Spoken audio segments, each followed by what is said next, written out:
Hi folks, good afternoon. Welcome to the rainy day chat with Pat here at Lasdon Park. I want to say thanks to the folks at Lasdon Park, Carol and Mark, for inviting me to come back. It's been about 4 years since I was last here. You've done a lot with the place. Unfortunately, it took an epidemic to see this thing happen again. So for about 45 minutes or so, I would like to speak with the group here about nuclear missiles in New York State. We're going to focus primarily on the big boys, on the intercontinental ballistic missiles that were located for a very short time in the Plattsburgh region of New York. We will, however, discuss a little bit some of the other nuclear weapons that were actually on New York soil, such as the Nike missiles that were more towards this area. This was actually a very large Nike base back in the 60s and 70s, and if the folks at Lasdon Park are interested in bringing me back perhaps next year, maybe we can do a chat on Nikes. What do you think about that? Sounds good. I'm getting a few head nods. All right. So that's me, Patrick Chaisson. I am a retired U.S. Army officer. Did 26 years in the Army, where I was stationed all over the world, pretty much. I've come back to essentially write about and talk about history. I've always had that really in my heart. I'm really pleased to have several friends of mine here who helped share that love of history. Thank you for coming, and thank everybody else for coming. If you have a question, get my attention, raise your hand. If you can't hear me, let me know. That's usually not a problem with me. Everybody can hear. I don't need the microphone. It's just going to get in the way. Nuclear missiles in New York State. This is what we'll talk about. Give a quick historical background to something called the Cold War. All of us have lived through the Cold War. The Atlas missile. I'll give you some details about the missiles that were in fact in the ground in New York State for a short time in the 1960s. Why they came to New York State, it's a fascinating story. What it was like to actually crew a Atlas missile in the field in the 1960s. And then the time that we came closer than ever before to engaging in a real nuclear missile exchange with the Soviet Union, with our enemies. We were really close, and that time was the Cuban Missile Crisis. Who was alive during the Cuban Missile Crisis? Okay, a few hands are going up. You obviously were very, very young when that happened, because that happened 62 years ago. After the Cuban Missile Crisis happened, there was no longer a need for the Atlas missiles, so they decommissioned them. And as just kind of a fun little exercise, we're going to talk about what happened. Yes, sir? I don't know if you say there was no need for them. Yep. Were they replaced by some other? Yes, they were. Oh, okay. And we'll talk about that, but they did not replace them in New York. So those missile silos that they created at much time, expense, and in fact, there were even a few people who lost their lives building these silos up in Plattsburgh. The Air Force no longer needed them, so they just abandoned them. And we'll find out what our civilian agencies and individuals did with those missile silos afterwards. Okay. Introduction. You might recognize these two individuals here. The individual on the left is President Eisenhower. Okay, he was the U.S. president for most of the 1950s. And this guy, you tell me who he is? Nikita Khrushchev. So during the 1950s, he was the premier of the Union of Soviet Socialistic Republic, otherwise known as the USSR. And I will read it. Should an atomic attack be launched against the United States, our reactions would be swift and resolute. That is Dwight Eisenhower letting us know, letting the world know that if the Soviets or anybody else tried to attack the U.S. with nuclear weapons, they're going to retaliate, and it's going to be Very, very swift. But the Russians, being Russians, they're no different today, said, history is on our side. This is Khrushchev speaking. We will bury you. So that kind of gives you a sense of the tension that existed in the world, politically, socially, economically, all kinds of problems with this Cold War. So here are some facts about the Cold War. It dominated the second half of the 20th century. Essentially, it started in 1945 and went on until after the collapse of the Soviet Union in 1991. It grew out of the clash of ideologies, of ideas, how to govern, how to treat people, how to treat your economy. The Western democracies thought you could do it through a democratic way. The communist nations felt a more centrally driven dictatorship was a better way to govern. And so the Cold War was born. But because everybody had nukes, nuclear weapons, this made the Cold War one of the most dangerous periods in world history. Okay, so far? A couple dates. What's that item right there? Sputnik. Very good. Yep. That's the first satellite launched into space. Launched by the Soviets. Key dates of this Cold War. Well, we really kind of say that the first use of atomic weapons in combat, Hiroshima and Nagasaki in 1945, was the start of the Cold War. It ended World War II, but it also started the Cold War. A lot of folks think that. Only 4 years later, the Soviets develop and detonate their own atomic weapon. We've got a hot spot in the Cold War in Korea from 1950 to 1953. And in 1952, as the Korean War is going on, the United States detonates the first hydrogen bomb. And this part was actually very well explained in the movie Oppenheimer. Did you see that? Yeah, okay, we got a few head nods up front.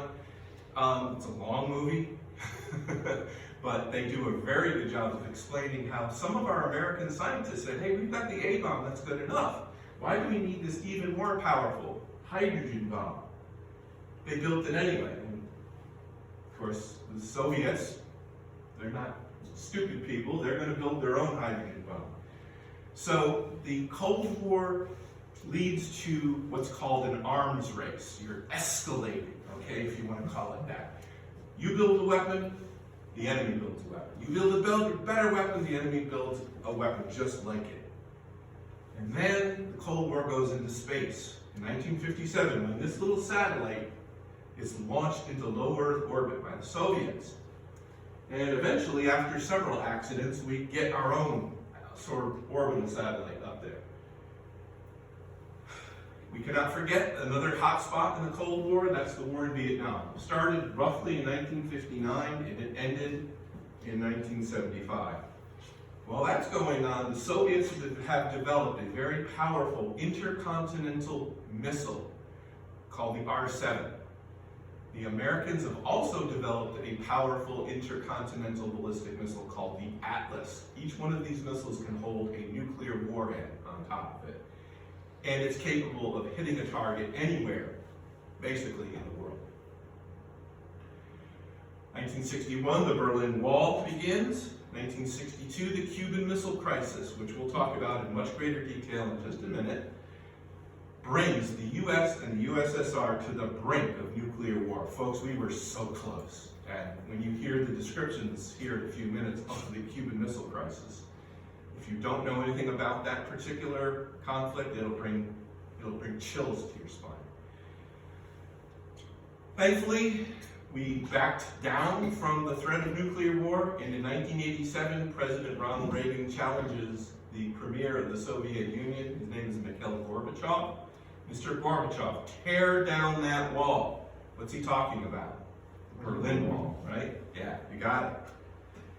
And shortly thereafter, I don't think anybody ever saw this coming, the Soviet Union collapses, thus ending roughly the Cold War. Okay, we said that very closely tied to the Cold War is American nuclear doctrine. We've got to have some limits on when and when not, when we can and cannot use a nuclear weapon. So President Eisenhower, a former military senior commander, right, 5-star general, he said, our nuclear doctrine will be centered around the idea of counterforce. That means we're going to destroy, if we have to use our nuclear weapons, we're going to destroy the enemy's ability to wage war. Okay, we're not targeting population centers, we're targeting airfields, tank concentrations, submarine bases, that sort of thing. And our public policy at the time was no first strike. We will never strike the enemy first with nuclear weapons. However, in reality, we did reserve the right to make a first strike. But we would only strike with a nuclear weapon if we perceived an actual invasion of Western Europe by the Soviets, or that they were just about to begin an invasion of Western Europe. This is kind of scary stuff, right? Talking about nukes. Brian? Is that still in effect No, today? no. We now have something called counter... I know it. There's a term for it where our targeting right now is designed to absolutely... We have enough nuclear weapons right now so where we can actually destroy most population centers in the Soviet Union. And I can't say where those weapons are targeted because I don't know. I don't have the clearance for it. But our policy right now, it has changed since the 1950s, primarily because we have more nukes, is to go after population centers.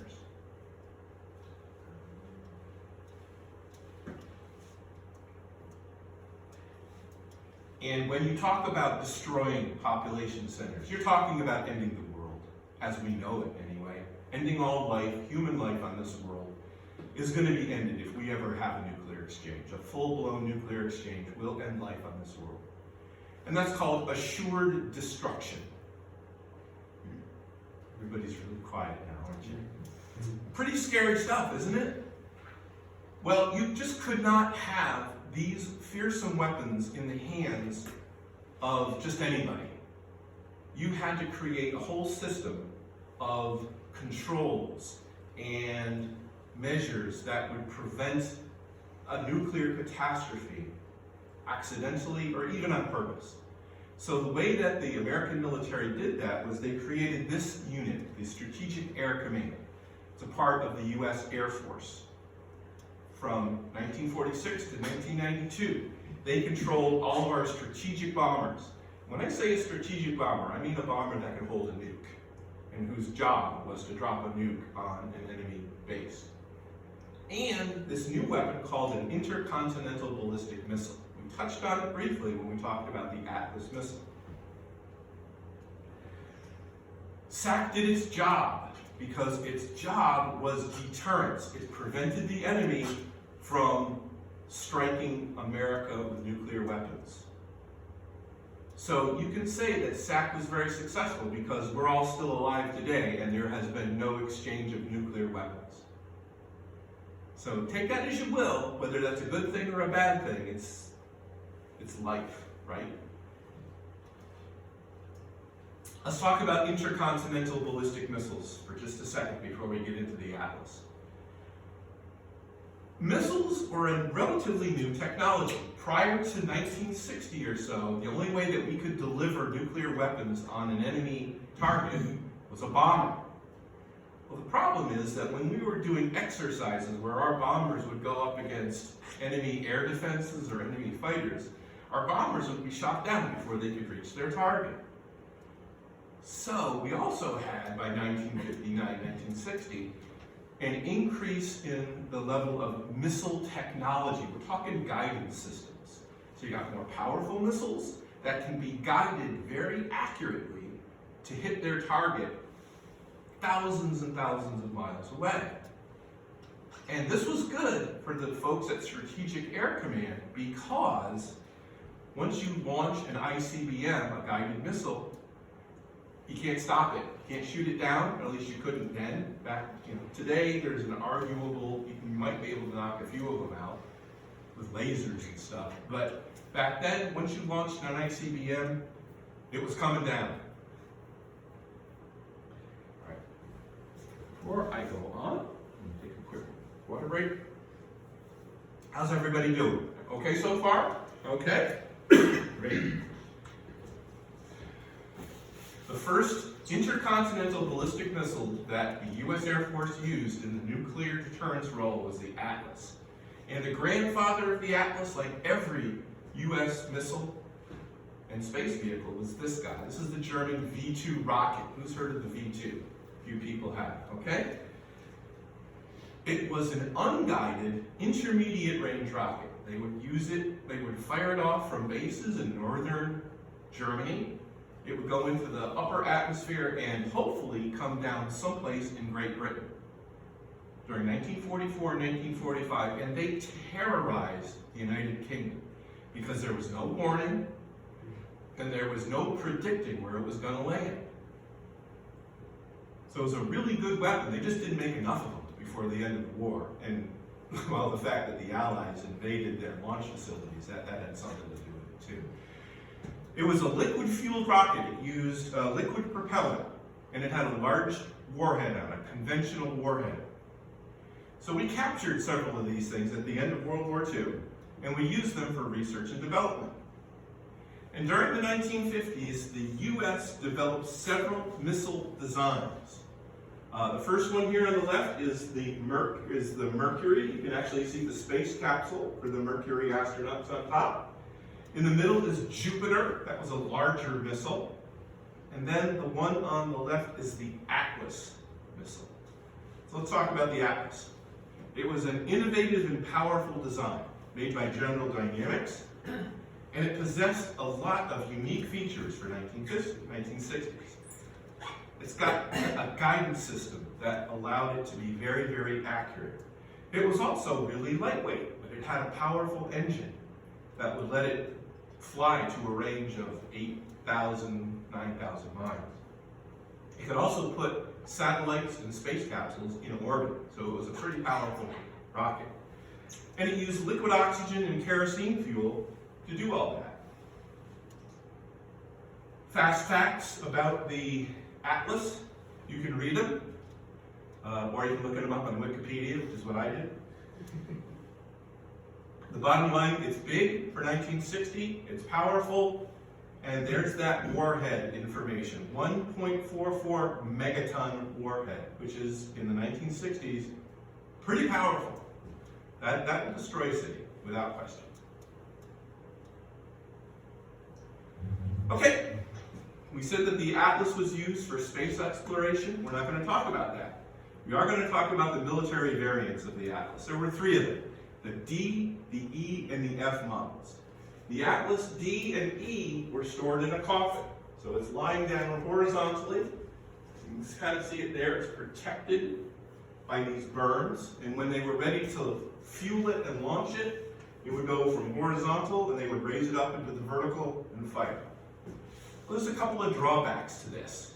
The first drawback is it's not protected from the weather. You might have a little tarp over it, but that wasn't really going to help you if you were getting a lot of snow or ice or whatever. And the second thing was, it was really vulnerable to sabotage. What is to say that you couldn't get somebody with a high-powered rifle or even throwing some rocks and hit this thing and damage it while it's in its little coffin. So, by 1960-61, they developed the Atlas F. And there's a picture of the Atlas F, stored inside a missile silo underground, where it is protected from enemy sabotage, protected from the weather, and, oh, by the way, if the enemy does get a first shot off, there might be a nuke coming down on this missile silo, so it's protected somewhat from nuclear explosion, somewhat. It's the last military version of the Atlas, came out in '60, and they are able to fuel it inside the missile silo. So before they launch it, they've got to fuel it. And we'll go into great, great depth on how that all worked here in just a second. Okay, so far, questions on the Atlas? No, doing all right? Okay. bringing the Atlas to Plattsburgh. If you're not familiar with Plattsburgh, I know we're here in the lower Hudson Valley. It's about 5 hours from here. You get on the New York State Thruway to Albany, you get on the Northway another 3 hours. It's really only about a half hour from the Canadian border. College town nowadays. Back then, it was the site of a very large Strategic Air Command bomber base. So it's got a lot of military background. There was a big battle there fought, in fact, in the War of 1812. But we're not talking about that. That's another topic. 1959, it was selected as a candidate for the Atlas F ICBM base. They completed all the soil samples by January of next year. They start digging in June of 1960. And about 14 months later, 15 months later, this organization, the 556 Strategic Missile Squadron, SMS, is activated. Continuing on with the timeline, the first missile gets there in April of '62. They finally finish making the silos in May, the first of them. And then in October, the Cuban Missile Crisis begins. And they declare the 556 Missile Squadron and those 12 missiles that they control are now fully operational in December of 1962. And for the next year, 2 years, they're fine until the decision comes to deactivate the 556 and end the Atlas missile mission. Only 2.5 years they were in place in Plattsburgh. But why Plattsburgh? There's nothing up there. Precisely. Back then, even today, it's a relatively remote, unpopulated area. You don't have a lot of people going to trespass on your missile silo up there. It's adjacent to an active Air Force base, which makes sense. The soil and the water table supports the construction of all the underground stuff you've got to make. And it is the only ICBM field that is east of the Mississippi River. And that is still the case. There are no ICBMs east of the Mississippi today. None of the missile silos and launch control centers were physically located on Plattsburgh Air Force Base. Here's where they were located. If you're a fan of the North Country, and again, I've given this talk to some folks who live up near that way, so this is the hometown connection. These are the nearest post offices to where the silo was actually built. Not necessarily where they actually are in terms of what town it is. Unless you're up that way, or you know Dannemora from the prison that's up there, most of these names may not mean anything to you. But there is a map. If you look at the center of the map, I know in the back of the room it's kind of hard to see, but they've got a red diamond. That's the Air Force Base. Each one of these missiles, 2 of them in Vermont and 10 of them in New York State, including one that is quite literally 1 mile from the Canadian border. I'm sure the Canadians were thrilled with that one, right? That's where they were based. Lake Champlain? Yeah, there's Lake Champlain right there. Yeah. Okay.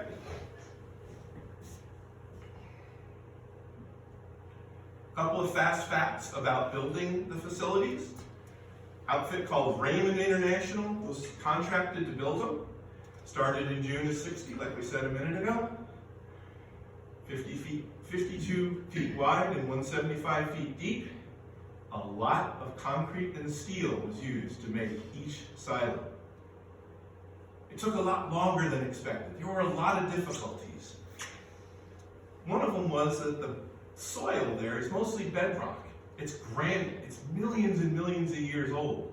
And it took forever to dig through the bedrock. Concrete, for most people who know this, has to be cured during warmer weather. Well, warm weather months in Plattsburgh is maybe July and August.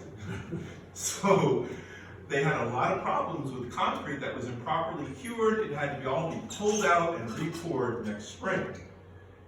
Winter weather played a big factor. There were actually, as I read, 6 workers who died for one reason or another while they were building these things.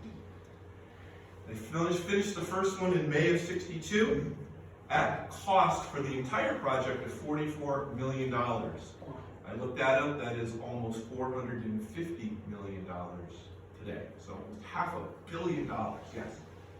But they checked the soil samples and they didn't realize there's rock on them. Yeah, right. Who got paid for that? The lowest bidder.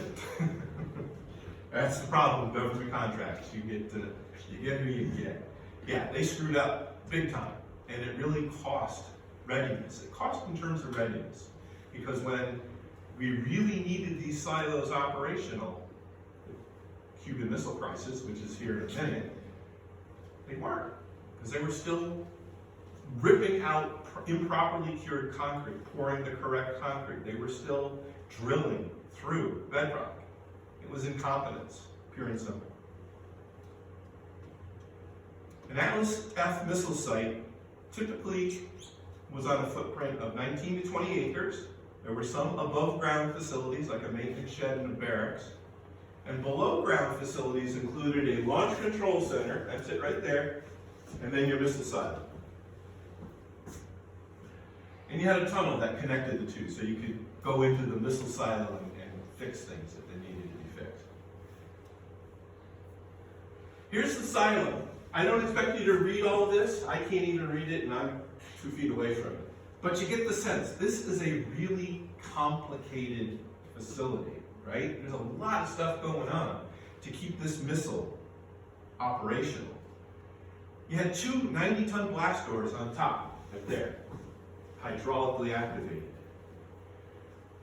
Water, electrical, hydraulic, pneumatic, all that stuff was in there that contained the missile. Sir? Well, with the blast doors, it's protecting it from a nuclear attack? To some degree. To some degree. We thought that they would protect it from anything but a direct hit. If a direct hit, game's over. But the Russian guidance systems weren't that good yet. So they would think that if within, I think,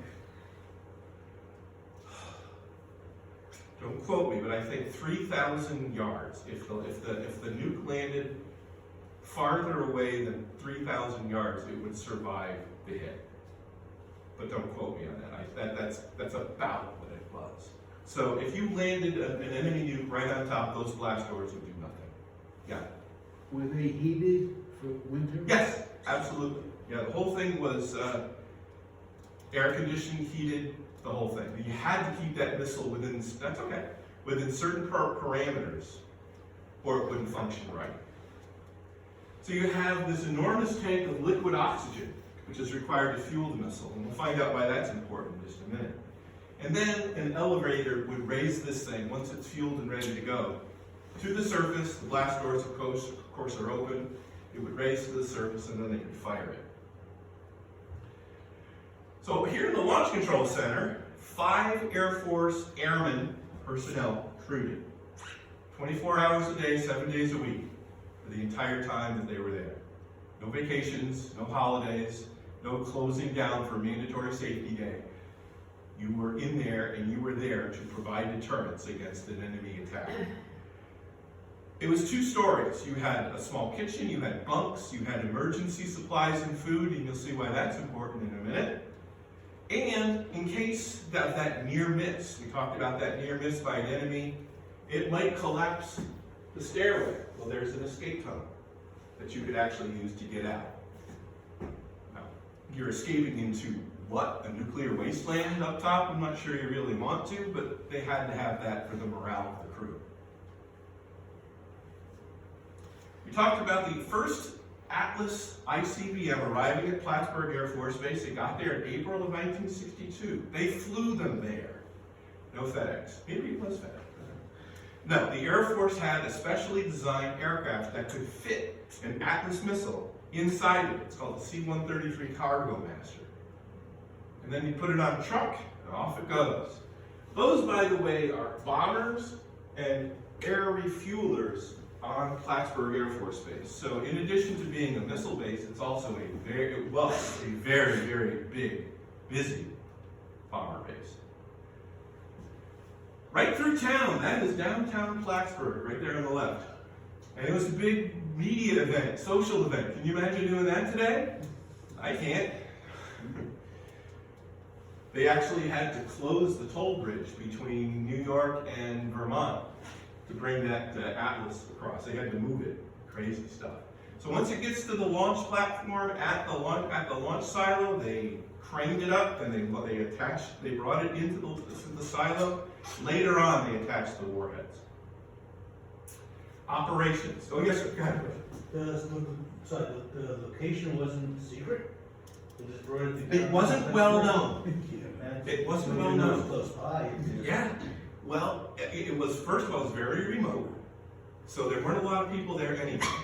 They didn't advertise it, but the locals knew that there were missiles, maybe in their backyard. So they did know. But there were ways that the Air Force protected these missiles, and we'll talk about that. Did I answer your question? I did? Okay. Operations. This is what it was like to run a missile back then. These are the guys who did it, guys. And there were, back then, the Air Force missile career field was all men. So I'm not being flip or politically incorrect, they were all men. Their job to support the United States strategic objectives by providing continual nuclear deterrence. Their job was to operate 12 Atlas missiles. They maintained them, they kept them secure, to your point. They trained and evaluated the missile crews, and so on. Here are the 5 airmen. Wouldn't you like to have this truck now? I mean, if you're an old vehicle person, I know a few of you are, I'd love one of these old trucks. 5 airmen. 2 of them were officers. The Missile Combat Crew Commander, sometimes a captain, usually a major. You had a deputy, who was a lieutenant, usually, and 3 enlisted airmen. This is the targeting person, the person who makes sure that the missile gets to where it's supposed to go. They also had a facilities technician who was to keep that silo running. And you had somebody who could keep the generators running in case either sabotage or weather or an enemy attack cut the normal electrical power to the silo. So they had generators to keep the power going, even if they didn't have normal power. Above ground, you had 6 air police. That was the term they used back then for the guys with guns walking around the perimeter to make sure that a lost hunter doesn't wander onto the facility. They had trouble with animals every once in a while, where a deer or a rabbit would get on there. But most importantly, they kept the curious looky-loos away from the missile silos. And of course, you can see that sign, restricted area, vicious sentry dogs. I like that. So they have to point out vicious. Okay, so now whether they had the dogs or not, I don't know. Okay. So in the missile silo, we already mentioned it was a pretty sophisticated system. And here are some photographs of what it looked like inside. It had electrical systems, mechanical systems, hydraulics. You can read all these systems. Brian had a question about environmental systems. So it was heated down there, and it was air conditioned. And it was really important to monitor all the parts of the missile to make sure that they worked all the time. Or if they didn't, that you could fix it. Here's something about the Atlas that a lot of people don't realize. It took 12 minutes to fuel the Atlas. So in the Atlas missile itself, they had a fuel tank that had 77 pounds of kerosene. When it was about to be launched, the crew would start loading liquid oxygen into the missile. Now, liquid oxygen, as some of you may know, is a very caustic substance. It would eat through the tank, the storage tank inside the missile, if it was left in there for too long. So the idea was you fill it with liquid oxygen just before you launch it, and by the time it eats through the tank, well, the missile's already, it's gone. It's gone. So that took 10 to 12 minutes. What's the expression? When seconds count, you have 10 minutes to load your missile. If the enemy missiles are on their way, and you've got to wait 10 minutes to load this thing with oxygen, liquid oxygen, that's a long time. But let's say you do it, you got the Atlas, it's ready to fire, and you could occasionally leave it with liquid oxygen inside, but they learned very quickly that it would blow up. Not nuclear detonation, but it would catch fire. And inside that silo is a lot of very flammable stuff, to include 5 U.S. Air Force airmen. So they were very worried about leaving the missile unfueled until it was time to launch it. Questions so far? Okay. Targeting, that's next. They used circuit cards. There was a computer on board each missile.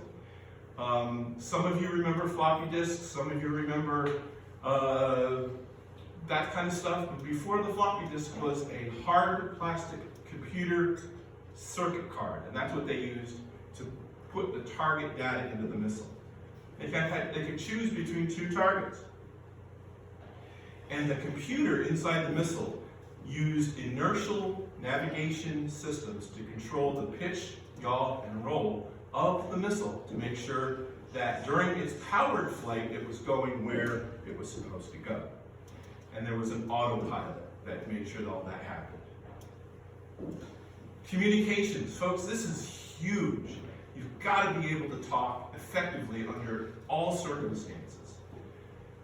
And the way they did it in the 1960s was by telephone, but it was no ordinary telephone. It was hardwired underground to the Strategic Air Command System's primary alert system. Every single launch control center had a telephone connected to Strategic Air Command headquarters in Offutt Air Force Base, Nebraska. They also had Ma Bell administrative dial telephone, a dial telephone. I guess that's something we have to explain to some people today what that was. Public address system, loudspeaker. Closed circuit television for site security. There's 6 air police up top. They can't be everywhere, so they have cameras around the facility. What if all of your telephone communications go out? You have to have another way to talk to the Strategic Air Command. So what they started doing was flying a jet high in the air above the Midwest of the United States that had a high-frequency radio in it, and you could talk to them by this high-frequency radio. They had a soft antenna, a hardened antenna, and an underground antenna, 3 different antennas to talk to this airborne command post. And if the main command post at Offutt Air Force Base was destroyed or just unable to talk, this flying command post could do the same thing. And finally, you've got other types of radios to talk with your air police upstairs and a helicopter that might be bringing in repair parts or rations or something like that. The commander's console is where it was all connected to. Missile readiness, communication status, malfunction indicators on the missile, where it's supposed to be targeted, and the crew knew what the target was. A lot of people talk about that too. The crew knew, okay, we're going to hit, our missile is aimed at the submarine pens in Polyarny. I'm making that doesn't really exist, that was from a movie. You've got all the stuff that you need to launch this missile located at the commander's console, but the commander cannot do it all himself. He is not allowed to do it all himself. And we'll talk about that in just a minute, because I'm getting ahead of myself. This is what a typical day would look like for a combat crew.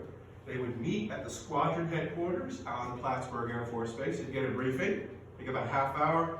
They would drive to the missile site. In some cases, that's an hour and a half away from the air base.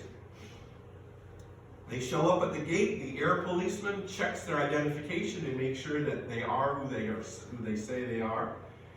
You go down into the launch control center. The crew that is outgoing, that is coming off shift, you do a shift changeover with them. They go home. For the next 24 hours, you monitor systems, you perform inspections, and then 24 hours later, if the weather's good, the next shift comes on and you're relieved and you go home. Travel back to base. Working conditions in the launch control center. Fun or not fun? What do you think? Not fun. They slept, worked, and ate for 24 hours. That's on a good day. Typical work week, you might do 2 or 3 alerts, 65 hours. And because this is Plattsburgh, heavy snow might prevent the relief crew from coming to relieve you. So you can't just turn everything off and go to the bar. You have to stay there until they show up, and that might take days. So they had emergency rations there to keep you alive until a relief crew could get in. It was very loud down there and very dangerous. Remember we talked about the threat of fire from that liquid oxygen? Fire could happen anywhere, and because you're trapped underground, if the fire burns all the oxygen, you're done. So they practiced fire drills and emergency drills constantly. And they took a lot of tests to make sure that they were up on all of their procedures. And the biggest test was this one right here, I'm gonna take a break, called Emergency War Orders. In the language of the Strategic Air Command, emergency war orders mean we are launching our nukes. But there was a system for it. You just don't put anybody into a nuclear missile launch control center, right? Whether they're just crazy, or they're really super religious, or they're really, really angry with the world, and they think they can start a nuclear war. You don't want somebody like that in the nuclear business, right? So they go through something called a personnel reliability program. You receive psychological exams, tests, all kinds of evaluations from military and civilian people to make sure that you are mentally and emotionally and spiritually sound enough to do the job. And that still goes on today. Another concept, nobody ever does anything in nuclear weapons system by themselves. That prevents you from sabotaging. Again, you're having a really bad day, your wife just left you, I'll show her. Wrong. You always do everything with a two-person concept. And there are a lot of fail-safe systems built into the whole procedure that prevent you from going any farther unless somebody like the president gives you permission to do that. So they call them fail-safe measures to prevent you from accidentally or intentionally launching a nuke. But there was a problem. The young American men, and this was all male career field back then, it isn't anymore, but the young American men who were raised in a religious family, taught thou shalt not kill, they go to college where they're trained and educated and they learn about, the perils of war. Air Force was afraid that they wouldn't launch when they were given the proper order. It's like, I'm not going to do that. I'm not going to be responsible for ending the world. That was their fear. How did they handle it? What do you think? Mock launches? What's that? Mock launches? Mock launches, training, yes, all the time. That's exactly it. You train these folks so hard and so often that turning that key was instinctive. Following their checklist, it was just something you did. You didn't think about it, you just did it. It was the same thing that I learned when I went to the U.S. Army Airborne School, which is another thing that most people in their right mind would never do, is jump out of an airplane and flight, right? By the time you get to that part, you have been trained and drilled and tested so often that it's just okay. 1 minute I'm inside the plane and the next second I'm out. It's like, oh, that was cool. So that's how they did it. And this is what it would sound like when you actually were going to launch a nuclear weapon in 1962. It almost happened. The guy on the left is at the Strategic Air Command SAC command post in Nebraska, and he gets on his communication device and he says, alert force, this is SAC command post, message follows. This happened all the time, dozens of times every day. Here are the two officers sitting down there and Site Allard 11 with their pencil ready to copy. Oscar, Niner, Juliet, Mike 2. And he would repeat it a couple of times to make sure that everybody got it. And then they would go into their code books and find out what Oscar, Niner, Juliet, Mike 2, what does that stand for? And sure enough, it stands for this, a red dot 4.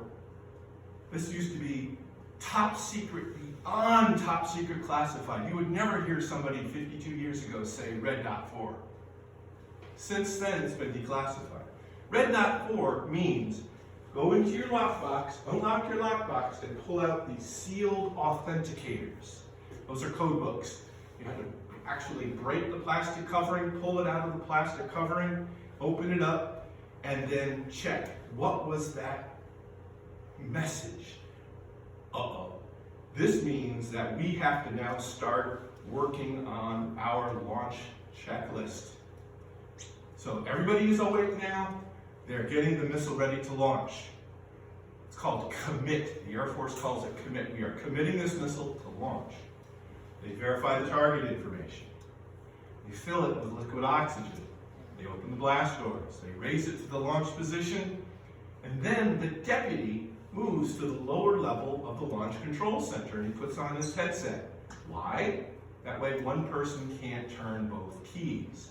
You need 2 keys to launch it, and one of them is 1 floor underneath. So I don't care who you are, unless you're Mr. Incredible with the stretchy arms, you can't turn both keys. One guy can't turn both keys. They're waiting for the abort message. If they do not get an abort message at the proper time, the crew commander says, commit start on my mark. Mark. And there's the key. They don't push the button. Everybody thinks you launch the missiles by pushing a button. Nope, turn the key. Hold it. 1001, 1002, 1003. And then the missile goes off. Missile away. And there's the checklist. That's it right there. Again, this used to be classified up the yin. Right now it's on the internet where anybody can see it. And that's the checklist that says, yep, we've just launched our missile. We announce missile away, and then you report it up. And that's the beginning of the end of the world. And it almost happened, folks. So close. Cuban Missile Crisis in 1962. Yep, the closest we ever came to nuclear war. It started on the 14th of October 1962 when we discovered Soviet nuclear weapons in Cuba. Only 90 miles away from Florida, they could launch these missiles and they could explode before we could do a thing about it. That's how dangerous this was.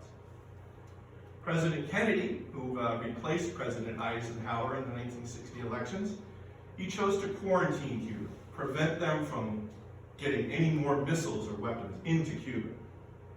And then he told Premier Khrushchev, remove the missiles. Khrushchev said, nah, we're not doing that. Tensions are rising. Nuclear tensions are rising. On the 26th of October, Cuban leader Fidel Castro, remember him? With the hat and the cigar? He tells Khrushchev, hey, order the first strike. We'll show those Americans. But he doesn't. Even though the next day, a Russian missile or a Soviet missile shoots down an American spy plane. This is where it almost ended in nuclear war, right here on that day. But also, our negotiators in Europe were able to come to a deal. If the Americans removed their missiles from Turkey, we had them, but they didn't work. They didn't know that. The Russians or the Soviets would take their very functional missiles and remove them from Cuba. So we have stepped back from the abyss. And our patrol planes, a few days later, see these Russian freighters hauling the missiles and all their equipment out of Cuba back to Russia. So, the Cuban Missile Crisis effectively ends on the 28th of October, 1962. But we have to mention something now about something called DEFCON. Has anyone heard of the term DEFCON? Okay. Everything you've heard about the word DEFCON is a lie. Okay? It is a classified way to show what level of readiness our military forces are in. That's all. Okay? And I can't tell you what DEFCON we're in right now because I don't have a security clearance, and it's not something they just want everybody to know. But they have five distinct levels of readiness. First is peacetime normal. Folks, we have never been in peacetime normal. We have it, I think, just to show everybody that we're a peace-loving nation. More commonly, and likely today, this is what it is, we're having increased intelligence watch with what's going on in Gaza and Haiti and Ukraine. We might even be in DEFCON 3 right now, but I don't think so. As an increased readiness posture, we've identified a threat. And when we're talking about Strategic Air Command missiles, we're talking about a nuclear threat. DEFCON 2, we are a whisker away from war. When an enemy attack is expected, nuclear attack.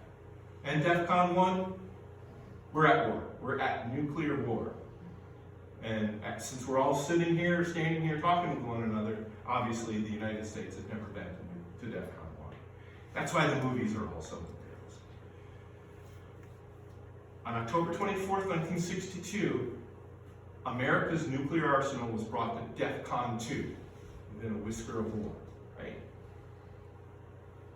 They began bringing bombers, flying 24 hours a day, 7 days a week. They refueled those bombers using these other aircraft, air refueling tankers. They dispersed the SAC bomber fleet. There's only about 6 or 7 air bases back then where the SAC bombers were. Well, they all of a sudden start moving them to places like Niagara Falls. There's a big base with a lot of ramp space, but it's not a bomber base. They moved them to Niagara Falls to make it harder for the Russians, the Soviets, to target us. And they brought 132 missiles on alert, including those at Plattsburgh. When SAC went to DEFCON 2, there were only 2 ICBM sites fully operational at Plattsburgh. Well, nothing like the threat of war to get people to kind of move and get things finished. They brought 2 more online a couple days later. And then the Cuban Missile Crisis ends on the 28th, roughly, and they bring 5, their 5th missile site online. SAC finally backs off from DEFCON 2 and goes back to DEFCON 3 on November 19th. Everybody starts to breathe again. And by the 9th of December, 1962, Plattsburgh Air Force Base is fully operational. Questions so far? Yes? Is Plattsburgh still operational? Operational? We'll talk about it. The answer is no, but we'll talk about it. Yeah. Well, I don't have a question, but at that time you said you came to a whisper. Yep. I was sitting in physics class in White Plains High School, and the loudspeaker came on. It was the principal, and he says in a very low voice, "I will have a very important announcement in the next few minutes. So everybody's ready. What are we going to do?" A few minutes later, it comes on, and he says, I don't remember the exact message, but it was something like, the PTA will have a daffodil sale. And it was like, what? Of all days to do this? Wait. I thought that might have been like a code word, you know. I don't know. That's my Pierced my heart with a monotonous languor. Okay.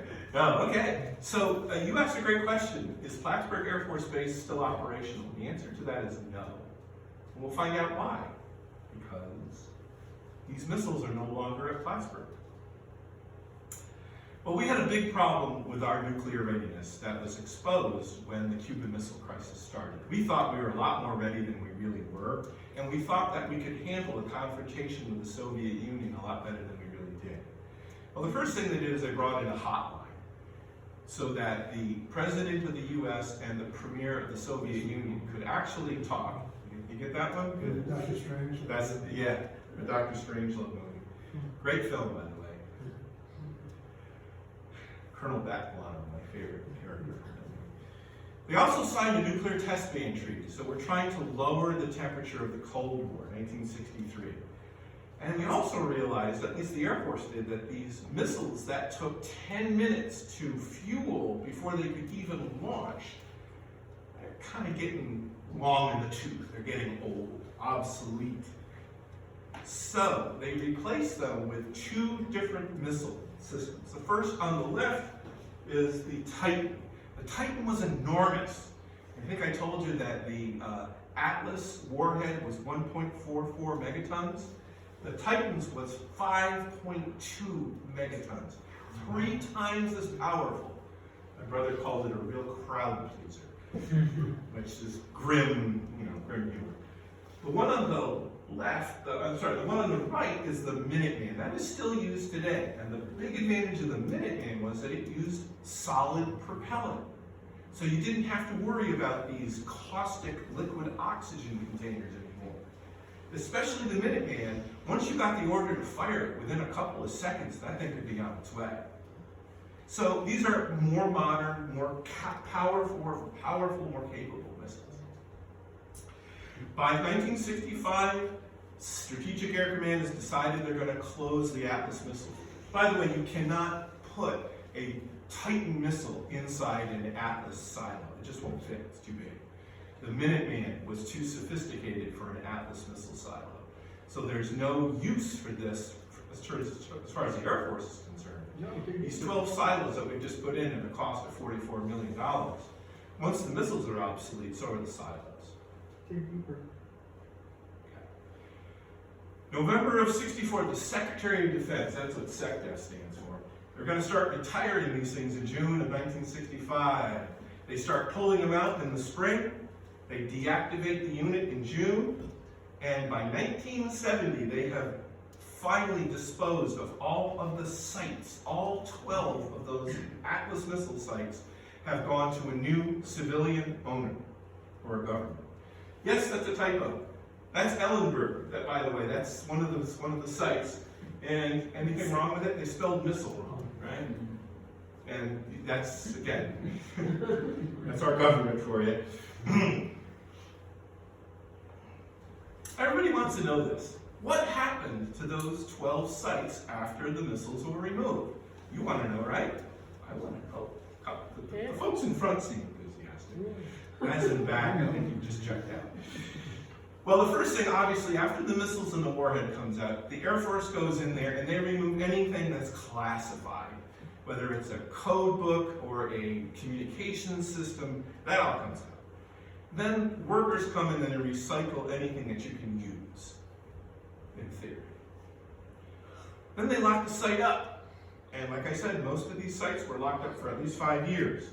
That means that all the pumps that control groundwater are no longer running. So they filled with water. What else did they get filled with? I love this word. Give me a second. Trichloroethylene, a hazardous chemical used in the manufacture of the facilities, was found in the groundwater. So now you have a hazardous materials site. Oh boy, just where I want to move, right? I want to make my new house in this hazmat contaminated place.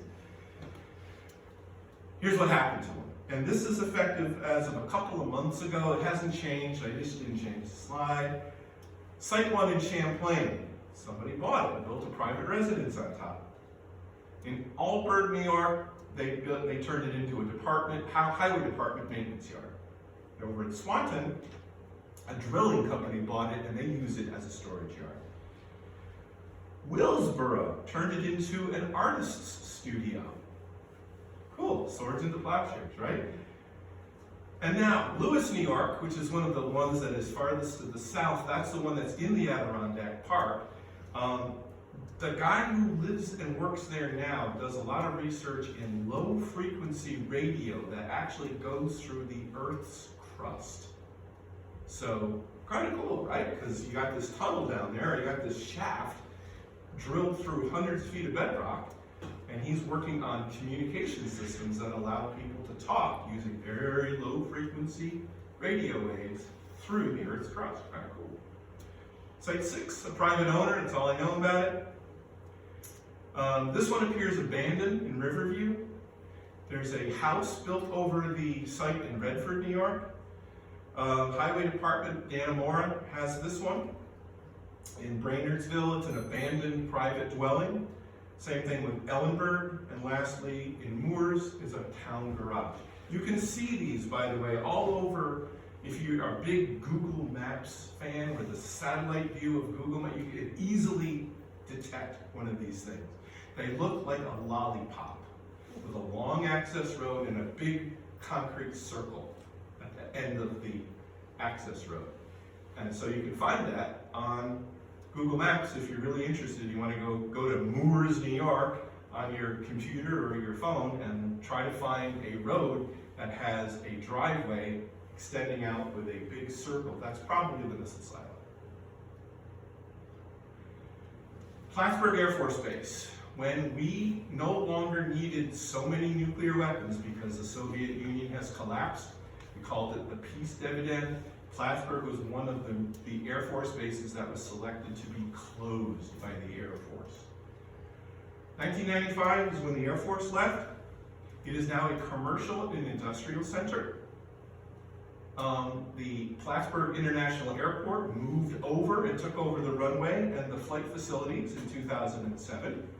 And for those who are into museums, especially history museums, I highly recommend going in the summertime, because that's when most of these are open. About a 5-hour drive from here, so make it a weekend. Between the Air Force Museum, the various history museums, the kids museums, it's just a cool place to hang out. And there's some beaches up there, some good food in Plattsburgh. I'm not trying to tell you to go there, but when I did the research for this article, I was treated very, very well there. So speaking of that, final thought by President Reagan toward the end of the Cold War said that the most fundamental paradox is that if we're never to use force, we must be prepared to use it and to use it successfully. We Americans don't want war, and we don't start fights. We don't maintain a strong military force to conquer or coerce others. The purpose of our military is simple and straightforward. We want to prevent war. And the missiles at Plattsburgh Air Force Base and across the country during the 1960s and continuing to this day have helped to prevent nuclear war. So before we wind up, I want to give some acknowledgments. First of all, to the great folks at Lasdon Park. Thanks for giving us a dry room on a wet day for this talk. Frank Berry and Joe McNichols, both retired colonels at the Plattsburgh Air Force Base Museum. If one of those folks is on duty giving tours when you go there, tell them I said hi, and they're just fantastic folks. And I want to recognize 2 great missile launch officers who were on Minuteman missiles in the 1980s. My buddy John West and my younger brother Ken Chaisson served well. If you want to know more about the Atlas missile, as if I just scratched the surface, if you want to know more, siloworld.net is a great resource for learning about our nuclear missile fleet, both the old stuff and the new stuff. Any questions? Sir? You mentioned that a 1.5 megaton bomb would destroy most cities. Yep. Why then, when they developed the Minuteman, did they put a 5.5 megaton bomb on it? Oh, you're talking about the Titan was the one that had the really big bomb. Oh, the Titan? Yeah, right. Primarily because the Russians were developing a bigger bomb, and we had to show them that our stuff was more powerful than theirs. That's really the reason. Overkill. It was absolutely overkill. But that's why they did it. In a nutshell. I'm sure there were other political reasons, but that was the big, great question. Other questions? Yes, please. I forget the name of the book, which Uh-huh. I forget the name of the book that I read about nuclear strategy. I don't know if it was General May who was in charge for a while. He was. He insisted that each target, there were hundreds of targets. Uh-huh. We had many more, I guess, bombs then. Yeah. He insisted that every target be targeted by 5 to 10 weapons in case some went awry or Right. didn't work or whatever. They were mostly concerned with their bombers being shot down. LeMay grew up in the Second World War, and has anybody watched Masters of the Air? By the way, and you haven't seen it yet. Okay, so it's a series like Band of Brothers on the bomber folks who were going up against Germany, where they would lose 8 to 10 out of 14 bombers on a single mission. LeMay was prepared for that eventuality, so he wanted to oversaturate the targets, knowing that not all the bombers were going to get through. Changed a little bit with missiles, but by then LeMay was already on his way out. And I guess, I don't know if you can answer this. Yeah. the Polaris submarines, or whatever they call them today, Mhm. do they obviate the need for ICBMs or Okay. bombers? So the question was, we now have nuclear armed undersea weapons, IR, intermediate range, ballistic missiles that can be launched from an undetectable submarine. Undetectable, unstoppable. Were those the Tridents? Sorry, Were those the Tridents? Tridents, Polaris. The submarines, I think, were There's a crawler actually down by the Yeah. Intrepid, I believe, maybe in the first one. okay. So the technology did not exist for submarine launched missiles until about the 1970s, maybe the late 60s. So it was until that technology was developed and the Navy could get submarines in place, they relied on the Atlas and later the Titan and the Minuteman missiles to provide that deterrence. We now call it the Trident. You've got bombers, you have ICBMs, right now it's the Minuteman III, and then you have those Polaris-equipped submarines. So they're still using the B-52s, Yeah. which must be far beyond their intended. Absolutely. But they also have B-2 bombers and B-1 bombers that are nuclear capable. So yeah, the B-52s has become a conventional bomb truck. So in an environment like Afghanistan where there's no real enemy air threat, they just circle around really, really high. And when the guys on the ground need a bomb drop, they just, okay, drop bomb number one, out it goes. And that's how they use the B-52s today. Yes? You said it takes 10 minutes to fuel the missile. Yeah. How long does it take to get the missile out of the ground? Did they fill it in the bottom? They or filled it in the bottom, yes. Okay, so then it's Then it has to be like an raised up. elevator brought Another up? minute, maybe? Another minute Oh, or two? okay. Yeah. So it wasn't like it was another 10 minutes? No, worth of- it wasn't, it was a relatively quick process. Oh, okay. The elevator brought it up within 60 to 90 seconds. Oh, okay. Yeah, and siloworld.net will tell you exactly. There's more equipment. Brian? Now, I'll use the term equipment Uh-huh. to supply those silos. Yep. Was that Seneca Army Depot? Okay, so if you're talking about the weapons that were Well, stored. Seneca was Yeah, so contained Seneca certain primarily. things that the army didn't use. Right.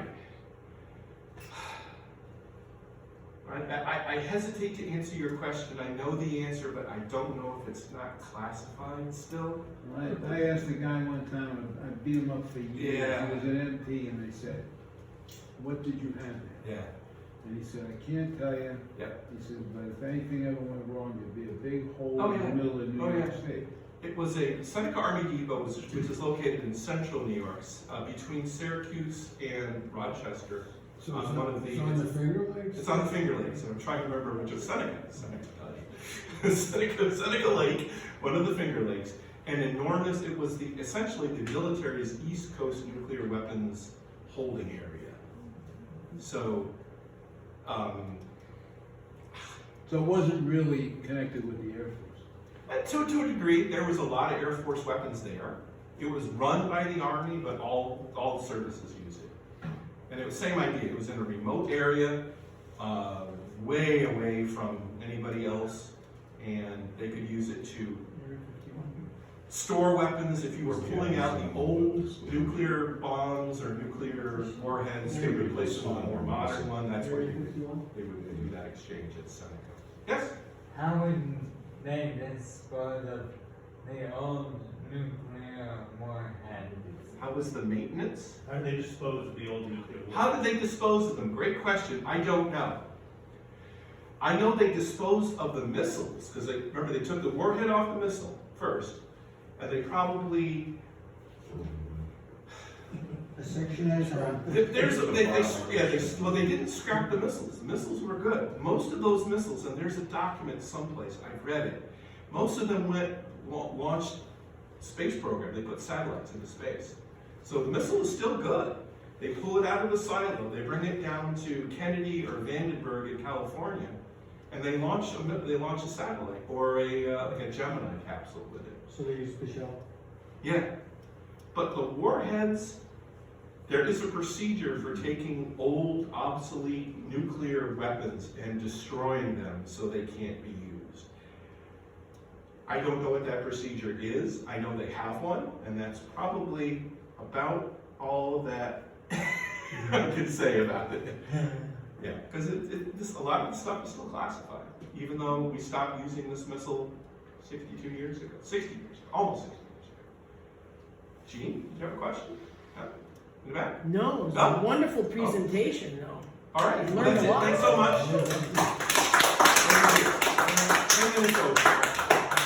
We had a lot of really good questions, and I'll be around for a little while if you want to ask me all the classified stuff that I can't tell. Thank you all for coming on such a miserable day. Safe trip home, okay? Thanks, guys, for coming. Thank you. Thank you. Thank you for coming. See you.